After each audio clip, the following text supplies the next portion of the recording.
గొల్లకేతమ్మను కళ్యాణమాడి తసాల ఊరెల్లి మల్లన్న పర్వతం మీదికి బయలుదేరిండు. గొల్లకేతమ్మతో ఏమంట ఉన్నాడు? భామా కేతమ్మ, స్వామి, మీ అక్కకు కనపడకుండా నా వెనకాలే నడిచిరా. తరువాత ఆట నే నడిపిస్తాగా. సరే స్వామి, మీ ఆజ్ఞ.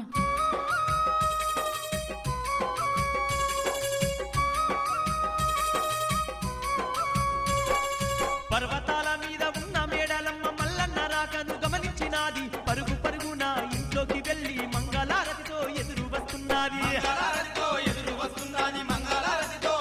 మల్లన్నను చూసి మురిసిందిరో బలిజొల్ల బామ మేడాలురో, ముద్దుగుమ్మ మేడాలురో.